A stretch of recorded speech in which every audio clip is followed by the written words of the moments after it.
যদি কখনো মিষ্টি ফ্রাইড রাইস খেতে না ইচ্ছে হয় তবে এইরকম ঝাল মিষ্টি ফ্রাইড রাইস করে নিতে পারেন।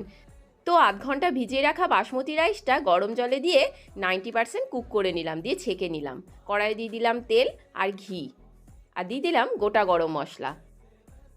তারপরে দিয়ে দিলাম চপ করে রাখা পেঁয়াজ, আদা আর বেশ কিছুটা কাঁচা লঙ্কা। এবার বেশ কিছুটা নেড়ে চেড়ে দিয়ে দিলাম গাজর, বিন, এইভাবে কাটলে দেখতে ভালো লাগে। তারপরে ভিজিয়ে রাখা কাজু, কিশমিশ, red bell pepper, yellow bell pepper, লবণ, চিনি দিয়ে এবার ভাতগুলো দিয়ে দিলাম। দিয়ে বেশ ভালো করে বেশ কিছুক্ষণ নাড়াচাড়া করে নিতে হবে। উপর থেকে আরেকটু চিনি দিয়ে দিলাম। ফ্রিজে নুন হলুদ দিয়ে ম্যারিনেট করা চিংড়ি ছিল, সেগুলো ভেজে রাইসে দিয়ে দিলাম। চিংড়িটা অবশ্য অপশনাল, নাও দিতে পারেন, এমনি দারুণ লাগে খেতে। সঙ্গে করেছিলাম দই এঁচড়। আর আপনারা আমার চ্যানেলটিকে অবশ্যই সাবস্ক্রাইব করে দেবেন। Bye bye.